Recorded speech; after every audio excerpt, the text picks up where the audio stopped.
अस्सलाम वालेकुम students, welcome to easy maths. आज हमारा जो टॉपिक है वो है प्रॉपर्टीज़ ऑफ मल्टीप्लिकेशन।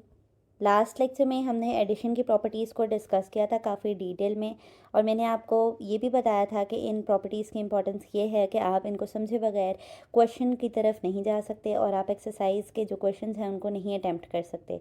तो मैंने आपको ये इंतहाई आसान तरीके से प्रीवियस लेक्चर में एडिशन की प्रॉपर्टीज़ समझाई थी। आप चाहें तो अपनी पहले इस वीडियो का लेक्चर अटेंड करें आप लोग, ताकि आपको ये वाली प्रॉपर्टीज़ समझने में आसानी हो। ठीक है, तो चलते हैं अपने लेक्चर की तरफ। हमारे पास मैंने लास्ट लेक्चर में आपको इन स्पेशल सिंबल्स के मतलब बताए थे कि ये हमारे पास फॉर ऑल का सिंबल है और ये आपके पास बिलोंग्स टू का सिंबल है।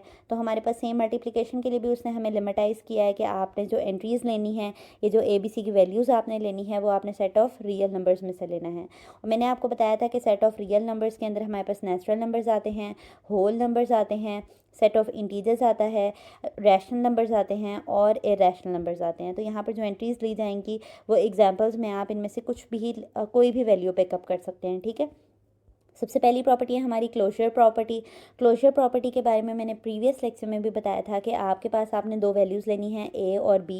ठीक है, अब क्योंकि हम मल्टीप्लिकेशन की प्रॉपर्टीज़ पढ़ रहे हैं तो हमने ऑपरेटर मल्टीप्लिकेशन का लगाना है, A और B को मल्टीप्लाई करना है। अगर आपका आंसर भी रियल नंबर आ जाए, यानी आपने नंबर्स भी रियल नंबर लिए हैं और जो आपका मल्टीप्लिकेशन के बाद आंसर आए वो भी एक रियल नंबर हो, तो आपके पास आंसर क्लोज्ड हो जाता है। और क्लोज्ड होने की वजह से हम उसे क्या बोल देते हैं? क्लोजर प्रॉपर्टी कहते हैं। ठीक है, तो यहाँ पर एक एग्जांपल डिस्कस कर लेते हैं। आपने 2 और 5 को पिक किया है रियल नंबर्स में से। 2 और 5 को जब हमने मल्टीप्लाई किया तो हमारे पास आया है 10, और 10 भी आपके पास कहाँ से बिलोंग करता है? सेट ऑफ रियल नंबर्स में से बिलोंग करता है। ठीक है, कम्यूटेटिव प्रॉपर्टी के बारे में मैंने प्रीवियस लेक्चर में आपको बताया था कि इसका मतलब होता है कम्यूट, यानी कि एक्सचेंज ऑफ प्लेस या एक्सचेंज ऑफ पोजीशन। ठीक है, या एक्सचेंज ऑफ लोकेशन।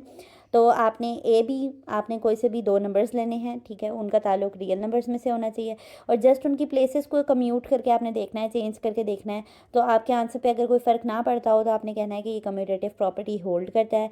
यानी कि यहाँ पर हम एक एग्जांपल डिस्कस करते हैं। बताया गया है कि 2 3 ज़ा और 3 2 ज़ा, यानी कि 2 को पहले लिखा, 3 को बाद में, और फिर 3 को पहले लिखा और 2 को बाद में लिखा। तो हमारे पास आंसर में कोई फ़र्क नहीं पड़ा और ये answer left hand side right hand side बराबर आ गई। तो हम इसको कौन सी प्रॉपर्टी कहेंगे? कम्यूटेटिव प्रॉपर्टी कहेंगे। ठीक है, उसके बाद यहाँ पर हमारे पास एसोसिएटिव प्रॉपर्टी है। मैंने प्रीवियस लेक्चर में भी बताया था कि कम्यूटेटिव और एसोसिएटिव तकरीबन सेम है। आपके पास बस कम्यूटेटिव जो है वो 2 वैल्यूज़ के लिए है और जो एसोसिएटिव है वो 3 वैल्यूज़ के लिए है।